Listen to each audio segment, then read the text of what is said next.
your way home. You are free.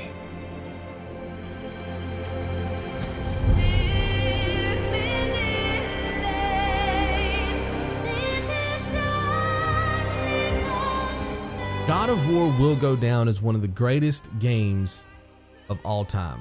Now, obviously, guys, the music is great. The graphics are great. There's a ton of polish on this game. You can definitely see where their 5 years of producing this game went to. All that stuff is intact. So I'm not going to spend too much time in this video talking about those things, guys, because even if you don't like this game, even if you put this game into your PlayStation 4 and you played it for a couple hours and I don't really like it, you have to agree that at least it looks good and at least the music is good, right? So not going to dwell too much on that in this video. What I do want to spend a lot of time talking about, though, is the relationship between Kratos and Atreus. It's a magical thing that Santa Monica did with this relationship, because if this relationship does not work, guys, there is no game, okay? If Kratos suddenly is rolling through this game with a kid and it ends up being still the Kratos show, there is no game. If you introduce the new character Atreus and he ends up taking over the entire franchise and leaves kind of Kratos behind, in other words, he shines more than Kratos, there is no game. Somehow you have to write in a new character and keep it more of a 50-50 split. And I think that's a very tough thing for a writer to have to do, especially when we have so much history with Kratos. I guess the only comparison I can make is to The Last of Us, right? You meet Joel in The Last of Us, you play for, a couple minutes, then eventually you meet Ellie. For the most of that game, though, it's the Ellie and Joel show. And that's the first time you meet both characters. You see what I'm saying? It's not like you played 10 years worth of The Last of Us games and it was just Joel, and now you're suddenly meeting Ellie. I think it's easier to write for a game when you introduce both characters at the same time. That's the beginning of the franchise. Then the toughest part is if you ever have to write one of them out. But when you have a game like God of War, well, we already know a lot about Kratos. We've experienced Kratos. We know what he's like. We know his good and bad. We know his positives and negatives. Now you're going to introduce a kid into the mix. That was my biggest fear for this game, is it could easily end up being a disaster. And it wasn't, guys. The relationship was perfect. It was definitely a 50-50 split. You cannot have the arc that Kratos went, his journey in this game, his character arc. You cannot have his arc unless Atreus is there. You cannot have Atreus's arc unless Kratos is there. It was perfectly blended together, guys. Now, in the grand scheme of things, what drives their relationship, guys, is the world that Santa Monica put these two characters in to make this journey. Norse mythology, very foreign to Kratos in terms of the gods and his knowledge of this new world, this new realm.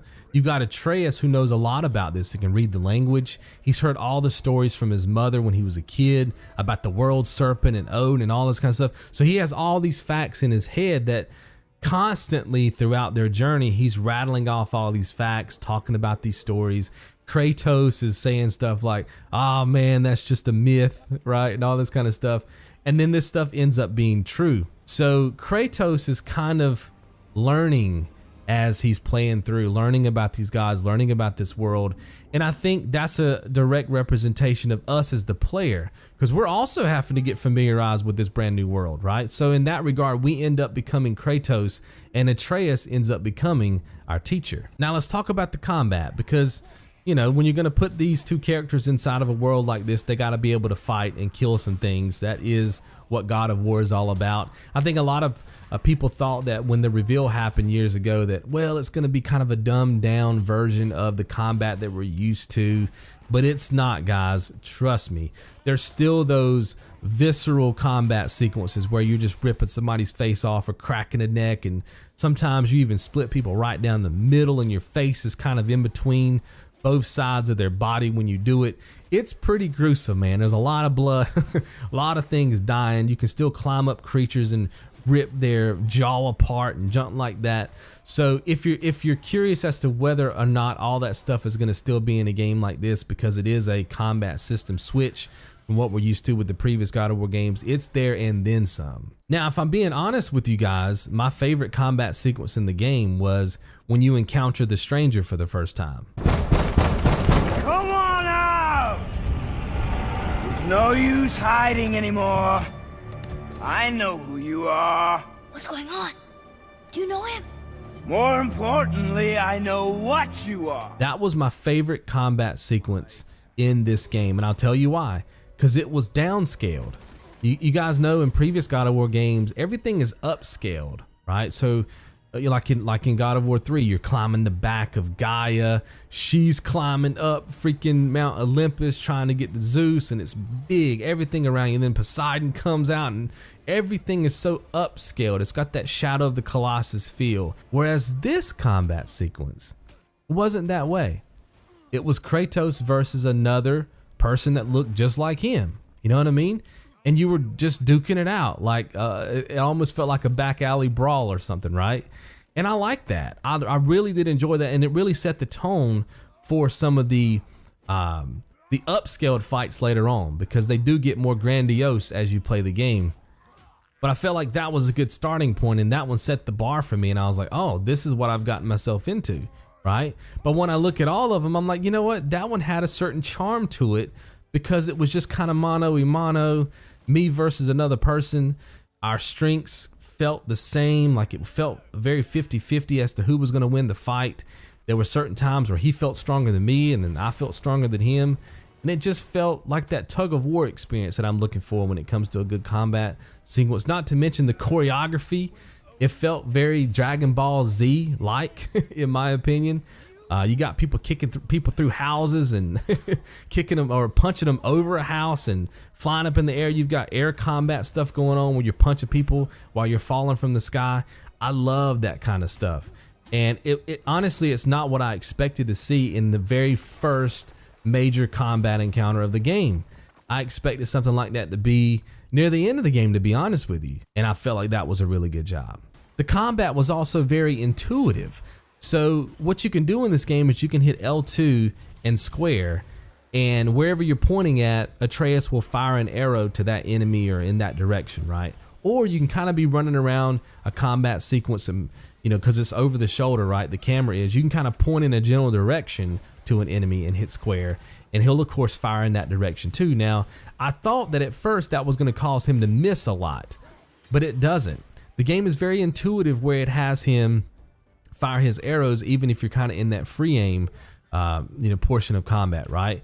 And I honestly never really found myself aiming in combat. I would just kind of run around. I would be doing my own thing. Then I would point my camera where an enemy was in that general direction. I would hit square and he would always hit the target. So I felt like the combat was very intuitive. It didn't feel like he was just kind of running around doing nothing. So when you're dealing with these mobs of enemies, he becomes a very integral piece of the pie, guys. The truth is, guys, I could go on and on and on about the positives for this game, but I do want to hit on one of my biggest negatives before I let you guys go, and that is the map/menu of this game. I was not a fan of the way they put together this map menu system, and I say it like that because it's a combination of both. When you hit your touchpad button, it goes straight to the map. You can see the whole world, which is fine. That's no problem. On the left side of the screen, you have your realm summary report, how many collectibles you've picked up for that particular realm, and there's multiple realms. And then you have your region summary, wherever you're at, right? It's going to tell you what you've collected. That's fine, but they should have put it all in that space, everything in that space, but they didn't. So you have to go to your codex to find certain collectibles. You have to go into your goals. You know, at the top, you have all those different selections to find certain collectibles. And I find myself a lot, because I'm a trophy hunter and I'm doing the collectible guide for you guys now, the RTC. It's like I'm in my menu every 2 minutes, going into the menu. Did I get credit for this? Did this lore marker count? Did this legendary chest count? Because some chests and lore markers don't count. That's what I'm finding out in my experience. So I guess if you're not a trophy hunter, the map and menu may not bother you that much. But it did me. It was very confusing. There are certain times where I swear that I'm in a certain region when I look at the map, but then the region summary report on the right is a different region. I just picked something up and I'm like, well, did it count for this region or the other region? Soon as I hit touchpad, I felt like everything past me hitting my touchpad could have been simple. Could have been simplified, I should say. Other than that, guys, this game will go down as one of the greatest games of all time. If you disagree, let me know why you disagree in the comments below. And if you agree, obviously, let me know that as well. Thanks so much for watching, guys. I'll see you in the next one. Be good.